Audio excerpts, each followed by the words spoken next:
We have another Shopee for baby. Ito yung kanyang mga laundry needs. From Tiny Buds.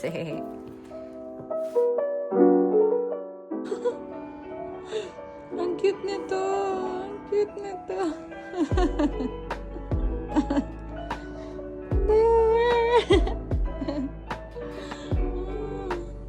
Cute little juice. Yes. You wanna hold this? You wanna hold this? Wow. Hold this. Hold this. Yes. What? What? Oh, smile ka ulit. Kaya ganda ng smile mo. You wanna hold this? Hold. You wanna hold? Nakatingin niya sa phone because it's wild. Look at your lap. This is your toy, not this one. Smile. Smile.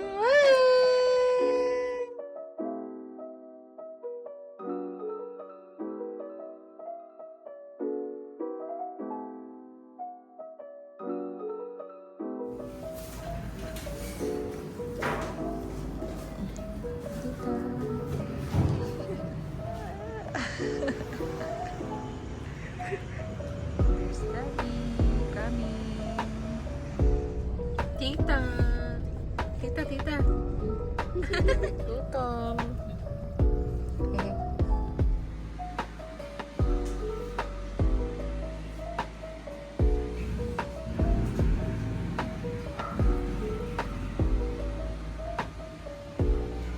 Daddy, punta kami ng doktor ngayon. Si Yana ay may sipon, tsaka ubo. Ayan, tapos kung makikita nyo, tinanggal namin yung mga cortina. Kasi diba naggawa si Papa dito. Kinabit niya yan. So, nagbarena siya. Possible din siguro kasi naipon dito sa loob yung alikabok ng pagbabarena. Ayan, naglinis kami. Tapos ayun, maliligo siya na mabilis na kasi kahapon di siya naligo eh. So, yun yung mga gamit na dadali namin sa doktor. Mabait to. Mabait tong batang to na may sakit. Hindi siya anla-anla. Nadi? So, ayan. I-nebulizer na muna namin siya. Minom na siya ng gamot. Tapos, pagtapos niya maligo, alis na kami.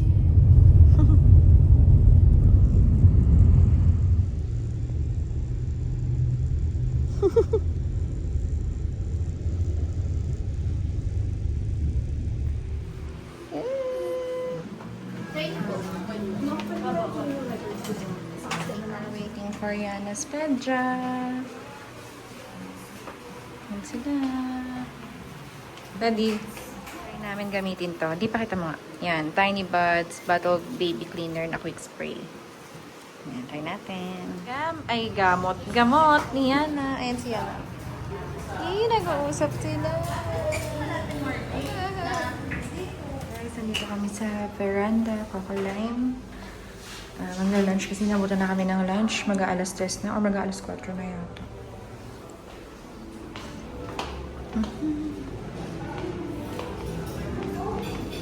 Tita, say hi! Hi, Yana! Daddy!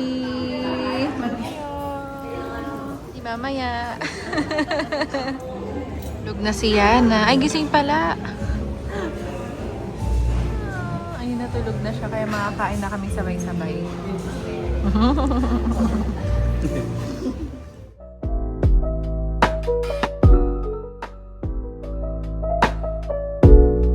Ito yung challenge kapag ka nag-grocery kami ni Daddy. Dahil nga dyan si baby, ang dami namin binibili na water. Hindi niya mapagkasya kay Kuro. Ay, napagkakasya niya pala, pero mahirap. Di ba, Di? Yan, tignan niyo naman yung space ni Kuro. Ayan lang. Tapos ito yung mga pinamili. Ganon. Biglaan lang kami nag-grocery. Kasi para wala na kaming gagawin sa Saturday. Kasi sa Saturday, Valentine's Day. Wala naman kaming ganap, pero check up kasi niyan. Guys, today ay Monday and it's 11:15. Si Yana ay meron pa ring ubot sipon. And siya tulog. What's more challenging is pati ako may ubo na. And Kala ko allergies lang, pero nakailang cetirizine na ako. Siguro nakakatatlong cetirizine na ako. Pero hindi pa rin siya nawawala. Ayan, so nagpabili ako kay Love ng Monty Lucas na yung Monty Plus yung brand. Kasi yun yung nilareseta sa akin pag nag-allergies ako. Hopefully mag-work siya. So, tatlo yung binili ni Love. 32 pesos each yun. Sana allergies lang siya. Sana hindi talaga siya ubot sipon. Excuse me. Ngayon, nakamask lang ako para pag umubo ako. Madalang lang naman ako umubo. Then dry cough siya. Hindi naman directly kay baby. Kasi hindi naman maiwasan na magkasama kami ni baby kasi kapag gumagawa si tita ng mga gawaing bahay, katulad ng paglalaban ng mga damit ni baby, wala namang babantay sa kanya kung hindi ako. Kaya ganun. Sana gumaling na ako and sana gumaling na si baby. Sana gumaling na kaming dalawa. Kasi hindi kami pwedeng maghiwalay. Lagi kami magkasama. Ayun. Nga pala, sobrang ikli ng mga vlogs natin lately. Dahil yun nga, may sakit si Yana. Hindi kami masyadong nakakagawa ng ibang bagay. Focus lang kami sa kanya, sa medication niya. So, itatry ko na i-vlog ngayon yung kung ano yung mga gamot na binigay sa kanya ng pedya niya. So, ayun. Sana lahat na maibot sipon yun, especially yung mga newborn, ay gumaling na. Kasi ang hirap. Panahon din kasi talaga. Ayun.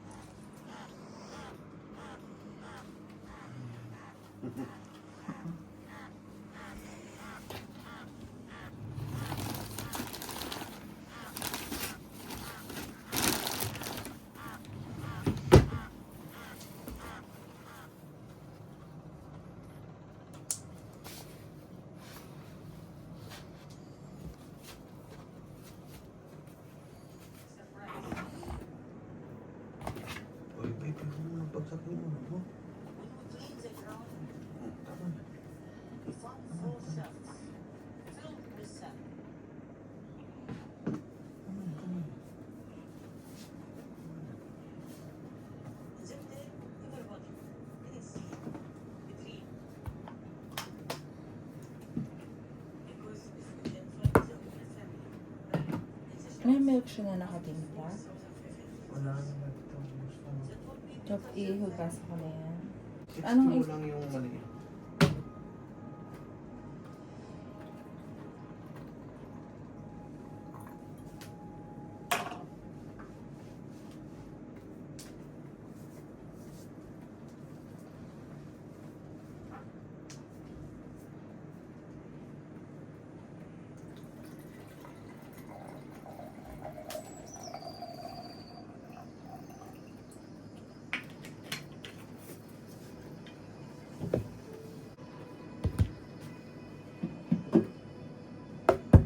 Pag utot bigay, okay siya eh. Okay. Tulog na eh. Okay na yun. Pero i-stay mo pa siguro siya 10 minutes. Tingnan mo yan. Tingnan mo.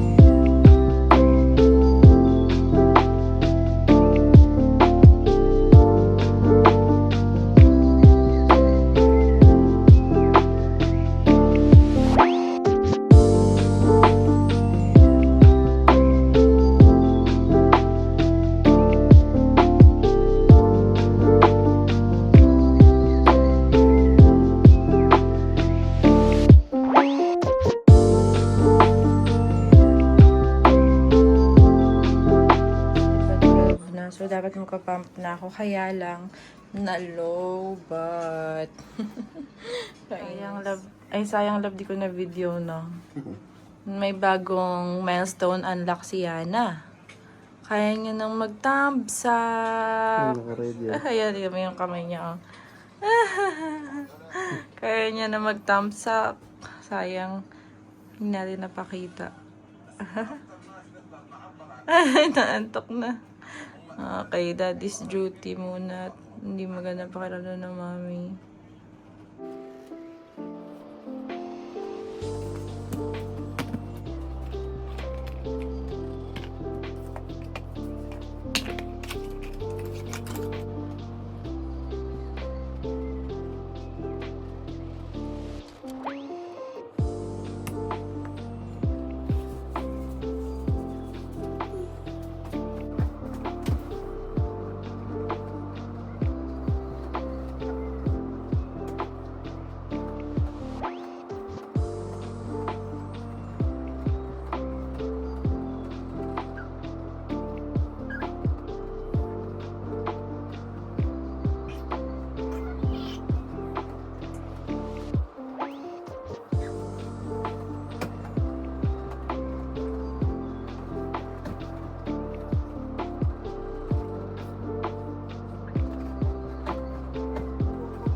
Gusto mo to, anak?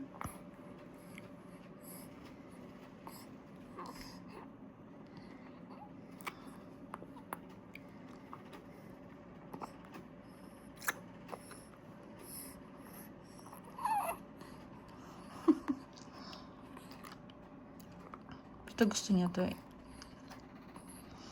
Siya kaantok.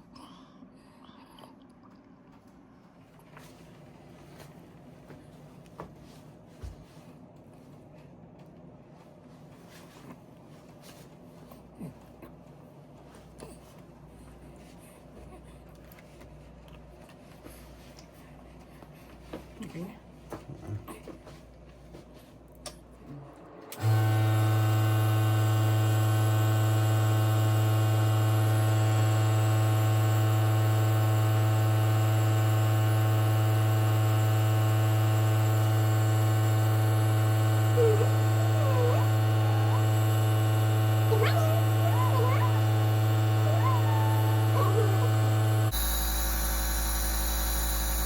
nakatingin siya sa cellphone.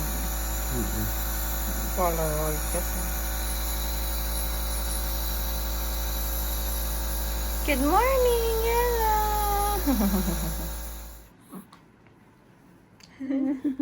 Ayaw niya ng gamot. Last na anak, last. Dala. Last na anak ka. Hindi na. Wala na. Just a minute. Good morning, guys. Ngayon ay nasa 9 a.m. session ako ng pumping. Ayan. Tapos karga-karga ko si Yana kasi si tita ay nagbe-breakfast. Tapos na rin siya uminom ng 9 a.m. meds niya. Nanonood ako ngayon ng vlogs ni Miss Ray. Ngayon si tita kumakain. Tahay, kata! Grabe, tinanghali na kami. Tingnan nyo naman, mag-aalas 10 na. Oh.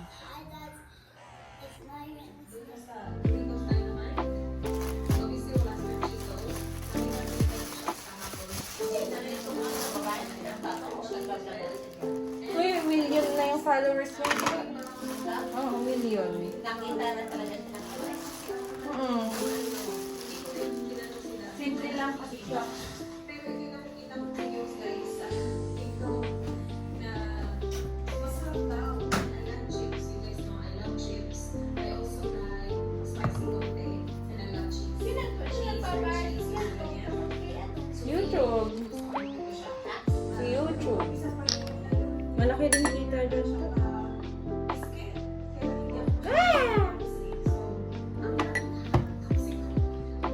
What a mess.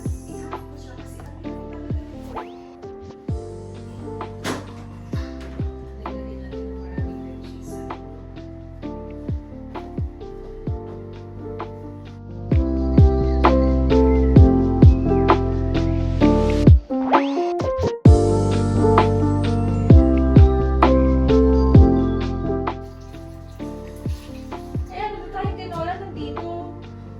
Panis na ba to? Mabuti na lang. Ay, hindi toge pala to. Ito bang nasa ice cream na toge? Oo. Kain mo na ba? Ang dami ko nakain nun kahapon.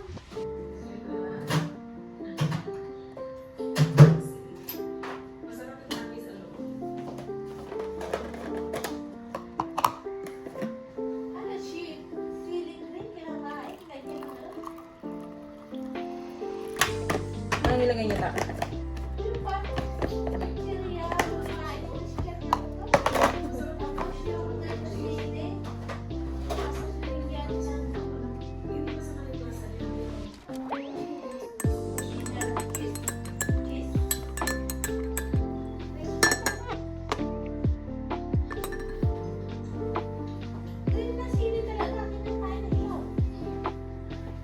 Ako din naman ako masyado naanghungan sa green na sili. Ayaw mo yun? Ayaw mo yun, ta?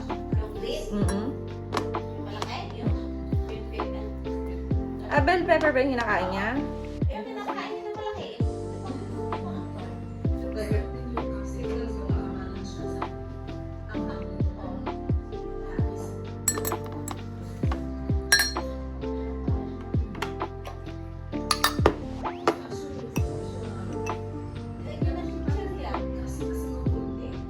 Saka parang nachos.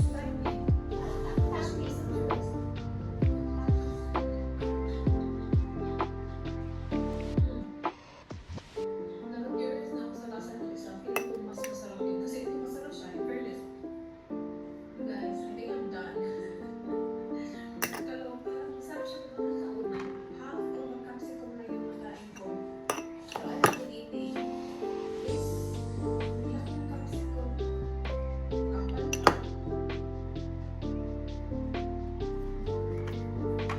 Si daddy niya. Di ba nag-grocery kami? Sabi niya ayaw niya yung kombi. Tignan mo siya lang kumakain. Alam niyo kombi? Oo. Ayaw niya daw. Masarap kaya yun. Puro nilalais mo rin. Oo. Kasi nando kami sa grocery, di ba? Eh minsan, kung napansin mo nung kailan, nagtitingin siya sa rep, wala na daw siyang ma-snack. Kaya sabi ko, oh, mamili ka na i-snack mo. Kasi isang buwan na naman bago tayo mag-grocery. Wala daw siyang gusto. Yung kinuha na yung chichirya na dalawa. Uulamin niyo daw pagka may sabaw yung ulam. Kasi mahilig yan sa chicharon, binabawalan ko lang. Oo. Hindi, mahilig siya sa chicharon. Kaya bumibili siya ng mga chichirya na parang chicharon. Breakfast, guys. February 10 na ngayon and in 2 days, birthday na ni Yana. 12. Sana umukay na yung pakiramdam ko para makapag-celebrate kami ng maayos and makahelp ako kay tita sa pagluluto ng mga food. Pag nanonood ako ng TV, tulog siya. Maya-maya gigising na siya. So, nanonood na rin siya. Nangigalit si daddy niya kasi nga, ayun, tulog.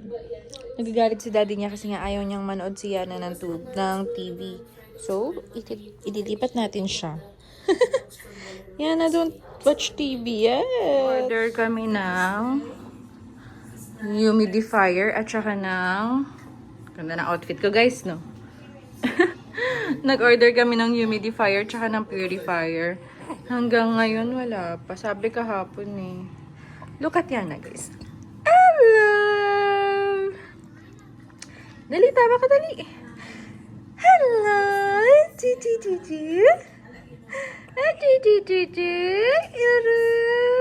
What's that? Lagi siya tumitingin sa phone kasi kulay white. Oh no! May halak pa din siya. Nahihirapan yung prinsesa na yan. Ano? Pagaling ka na, ha? Ano? Pagaling ka na. Yana! Gutom ka na. Kuku! Kuku! Pagaling ka na, baby ko, ha? Upo! Tiki, smile! Pagaling ka na. Ang likot, guys. Tignan nyo. Papagaling ka na. Ipin! Pag may camera, ayaw tumawa. Wala pang ipin yan. Patingin ko nga. Patingin ko nga, Patingin ko nga, wala pang ngipin. Kanina, guys, tumatawa siya. Ngayon, ayaw niya na naman. Patingin nga si mami. Wala pang ngipin. Patingin, ayaw na niya. Take namin si Yana ngayon ng vitamins. Ito yung isa sa mga vitamins niya, e-zinc. Tapos kanina nauna na yung ascorbic acid.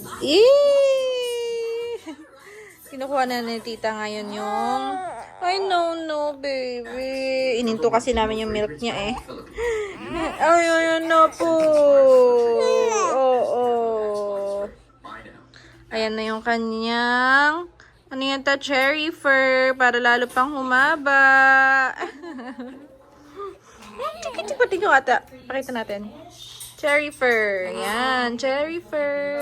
Pag siya manood ng TV, magagalit si daddy kay mami. Tingnan mo yung mata niya talaga nakaside. Pinipilit niyang manood ng TV. And then na yung humidifier and air purifier. Yay! Bubuksan ni tita. Oh no! Ay, para kung may defect.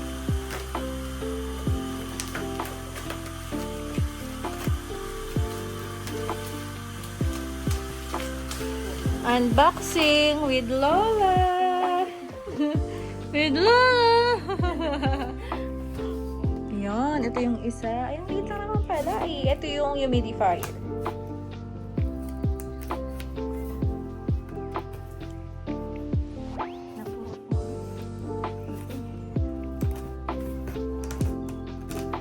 Mas malaki yung air purifier na ta. Ano yan, anak? Gagamitin natin yung isa mong Wilkins dyan. Mabili tayo kay daddy ng isa pang ano mamaya. Yan. Yan. Maliit lang naman pala siya. Okay. Oh no! Yung air purifier, mas malaki siya. Mas malaki siya. Ayun. Mukhang hindi.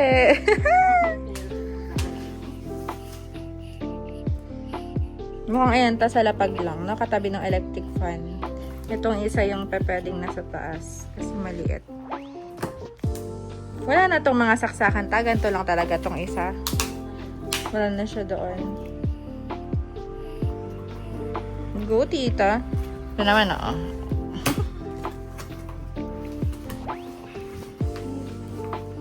Malapit nang maligo si Yana. Dumating kasi ito eh.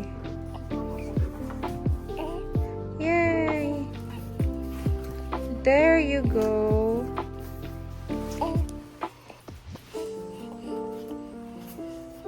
Mahirap to. Xiaomi nga pala to guys, pareho. Kasi okay yung performance ng Xiaomi na CCTV sa amin. That's why I chose Xiaomi pa rin. Tsaka dun sa, sa FB page ng First Time Moms, ito yung nire-recommend nila. Kaya ito na rin yung binili ko. At least may mga nakapag-try na iba. Though may mga mas mura, like yung SIM Plus. Ito na yung pinili ko. Oh, halos magkasing lang. Mas matangkad yung air purifier. Mamaya ito-test natin yan. Papaliguan lang muna namin si Yana kasi magta-take siya ng meds ng 11:30 and 11:15 na guys. So yun. We'll get back.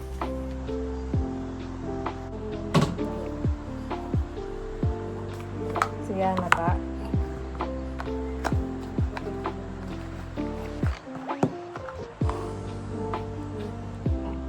$11:30 na kaya mag-take na naman si Yana ng meds. Ito yung meds niya na nakakaanto pa yun. Ito every 8 hours.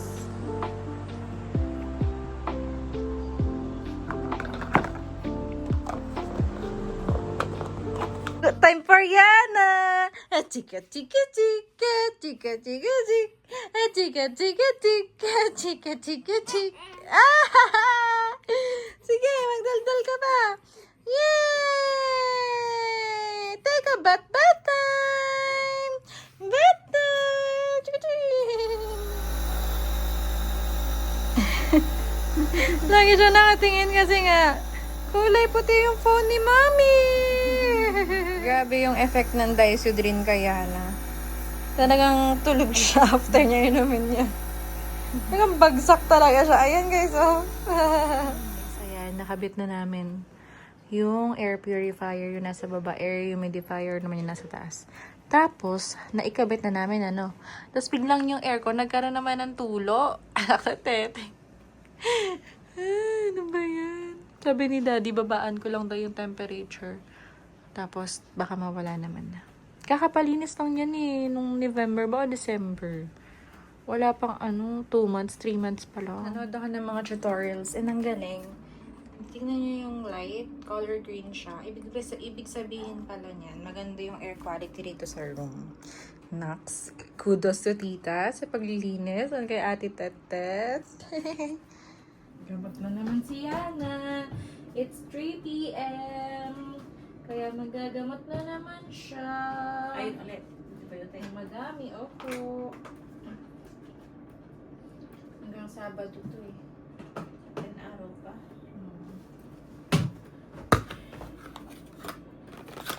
Yay! Yay!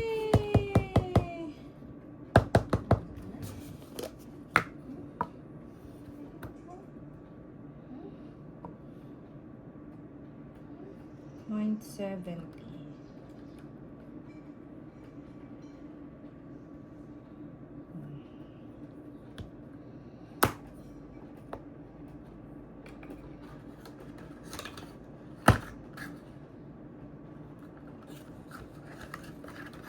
Ready na siya pa. Ito ayaw niya na tong gamot na to. Oo nga na, nag-iwit. Nang ayaw niya. Come on, anak. Let's go. Drink. Tita.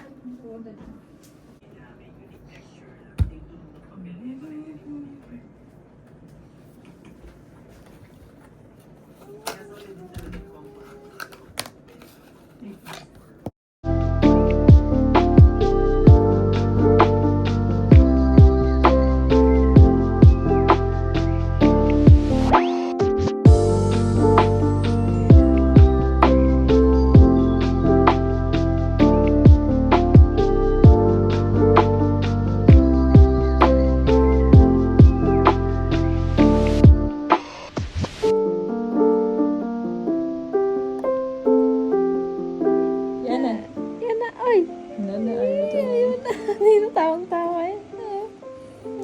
Ala, camera shy. Parang si Sean. Hello guys, ayun si Yana tulog. Good afternoon. Ngayon ay February 11 and 4:25 PM na.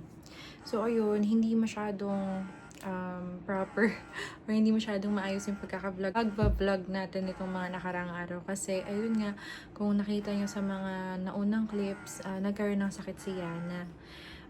I-try ko lang i-explain dito kung ano yung mga nangyari kasi I know yung mga clips ay medyo nakakalito. Ayun, so, nung Thursday last week, mga bandang hapon, napansin ko si Yana na parang meron siyang halak. Tapos kahit na i-burp ko na siya or painumin ko siya ng milk, ganyan, or matagal ko siyang i-stay sa upright position, hindi pa rin nawawala yung halak niya. Pero masigla naman siya, nagpe-play pa rin kami, ganon. Tapos ngayon, naisip ko, bakit kaya kapag nilalapag ko siya, ayaw niya. So, parang hindi siya komportable kapag nakahiga siya.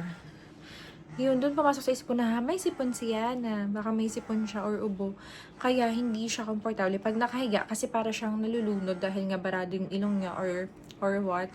Tapos, kaya din siguro siya may halak. So, kinontak ko si daddy niya. Ang out ng daddy niya ay 6 PM. Tsaka sinabi ko yung case ni Yana.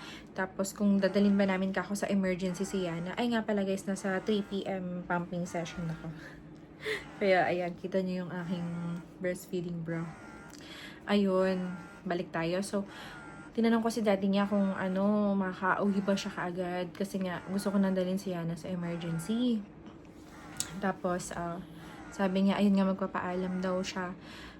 Kinontak ko na din yung pedya ni Yana. Sakto, yung pedya ni Yana ay meron daw emergency CS sa Ulticare Medical Center. Doon na lang daw namin siya dalahin. So, binigyan niya kami ng hanggang 7 to 7:30 PM. So, si Daddy, si Love, nahabol niya naman yung oras na yun. Dumating siya dito sa bahay ng 6:45. Then, naka-ready na kami noon. Tapos, dumiretso na kami sa Ulticare Medical Center sa emergency. Pagdating sa emergency, inunan si Yana ng oxygen level, ng temperature, ayan. So, normal naman lahat. Tapos, tinanong kami kung anong reason ba't kami nandun. So, yun nga, sabi ko, feeling ko meron siyang sipon, meron siyang ubo. And then, nakontak na namin yung pedian niya and sinabi na imimit kami dito sa receiving area ng emergency ng Ulticare Medical Center. Eh di ayun, tumutulo na naman tong aircon guys. Wait nga, na-check ko. Sinabi ni Doc na hintayin namin siya dun sa receiving area ng emergency ng Ulticare Medical Center. Kaya lang, nagkaroon siya ng emergency CS 2. Kaya inabot na kami ng 10 PM yata or almost 11 PM na kakahintay. Dumating kami on time doon sa emergency pero yun nga, mag-11 na yata, wala pa si Doc dahil nga doon sa unforeseen events na meron niyang biglang emergency CS si Doc. So, pina-assist niya na lang kami dun sa doctor in charge dun sa emergency. Yung naka-duty na doctor sa emergency. And binigyan niya na lang ng instructions yung doctor doon kung ano yung gagawin for Yana. So, yun. Pinabili niya kami ng Disodrine. Tsaka nung, Salinase, yung drops sa ilong. Tapos, sodium chloride yun. Tapos, sodium chloride din yung ilalagay sa kanyang nebulizer. So, bumili rin kami ng nebulizer. Ayun. Kaya lang, alam nyo ba guys, nahirapan kami humanap ng bukas na drugstore. From Ulticare Medical Center hanggang San Marcelino, Zambales, iisang butika lang ang bukas. Grabe. So, yun doon namin na-realize na kulang pala sa pharmacy. Kasi, what if sumakit yung tiyan mo in the middle of the night? Wala ka palang mabibilihan ng gamot dito, guys. Buti na lang ugali ko mag-imbak ng gamot. Mga loperamide, Camil S, ganyan. Mayroon kami ditong imbak. Bioflu, paracetamol, Neozep, ganyan. So, Mux, mayroon akong stock niyan. Pero na-realize ko lang, paano kapag ang mga emergency cases like us, wala palang mabilihan, at pupunta ka pa ng San Marcelino, Zambales. Buti na lang, meron yung mga gamot na nireseta kay Yana dun sa bukas na drugstore sa San Marcelino. And meron din silang nebulizer, iisa na lang. Ayun. Tapos dun inabutan na kami ng gutom, bumili na rin kami ng Jollibee for dinner. Kasi madaling araw na yun eh. Kaya alauna na namin napainom ng gamot si Yana nun eh. Ayun, ganun yung nangyari. Tapos, sa mga sumunod na araw, syempre, nag-focus lang kami sa Kayana. Sa mga meds niya, pagalingin siya, ganun. Tsaka yung mga household chores dito sa bahay. Ayan, grabe ang haggard ko. Ayan, ganun yung nangyari. Kaya wala masyadong vlog. Tapos ngayon naman, getting better na si Yana. Thank you, Lord. Wala na siyang sipon, pero may halak pa din siya. Pero naihihiga na namin siya sa bed, sa kanyang crib. Hindi na siya yung parang nalulunod, gano'n. Hindi na, tsaka, hindi na siya umiiyak, hindi na siya nag-iiyakin. Kasi talaga ng mga nakaraan, lalo na nung after ng check-up niya, nung Saturday, grabe, nagloko talaga siya, iyak siya ng iyak, di namin alam kung anong gagawin namin sa kanya. Nag-iihit na siya, alam niyo yung parang nawawala ng hininga, hinahabol niya yung hininga niya, sobrang iyak niya, ganun. Kaya sobra kaming nag-alala ni daddy niya tsaka ni tita. Kasi nga ganun na yung, ganun kalala yung sipon niya. Pero hindi naman din actually talaga malala.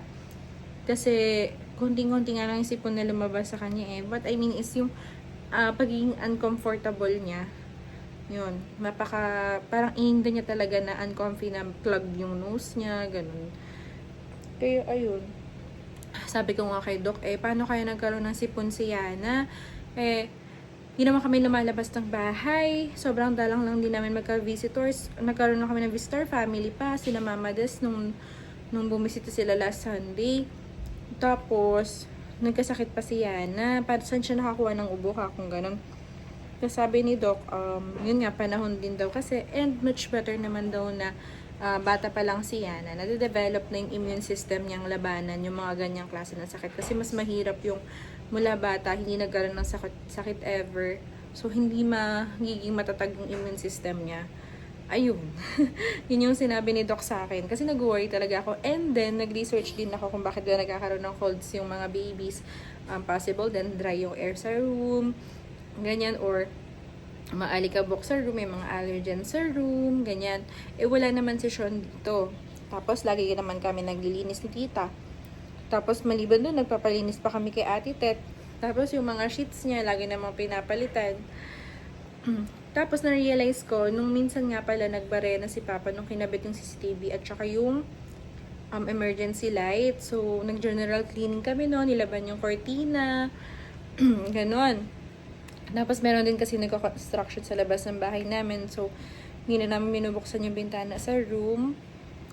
Tsaka, meron din nag-grass cut nung nakaraan. So, baka pumasok din yung mga alikabok na yun dun sa kwarto nung pag ina-open namin every morning yung room para sumingaw. Kasi maski ako nga ngayon, inuubo din ako eh. Parang allergy or, yun nga, inuubo sipon din ako. Nabaras kami niyan. Kaming dalawa lang yung tinamaan. Kahit na nagpa-vitamins na ako, guys. Ayun, so bumili ako ng air purifier at saka ng humidifier sa Xiaomi. So far, okay naman siya. Hindi ko lang alam kung malakas siya sa kuryente. Pero yung yung humidifier, advisable kasi distilled water yung gagamitin sa kanya. 1 liter is equals to parang 8 to 10 hours na gumagana siya nang hindi pa yung malakas na malakas. So, nagasa siya. Nadoble yung gastos namin sa tubig. Pero sabi naman ang suggested na oras ng paggamit nun is parang 8 to 12 hours a day. So kung ganun nga, so 1 liter a day siya. Tapos kailangan namin bumili ng panukat ng humidity sa room. Baka kasi naman sumusobra na sa pagiging humid yung kwarto. Ayan, isa din sa reason kung bakit hindi ako masyadong nagba-vlog is ayan, ubo ko ng ubo kapag salita ako ng salita. Anon. Wala naman akong choice kundi ako yung mag-aalaga kaya na. Kasi dalawa lang naman kami ni tita. Anon. Kaya, ayun. And then, nagsimba din kami ni daddy nung Sunday. At saka nag-grocery. Ng konti. Yun. Para namang nakita nyo rin yun sa vlog. Yun yung mga nangyari. So, fast forward na lang. Itong clip na to, doon ko ilalagay. Idudugtong sa vlog na yun.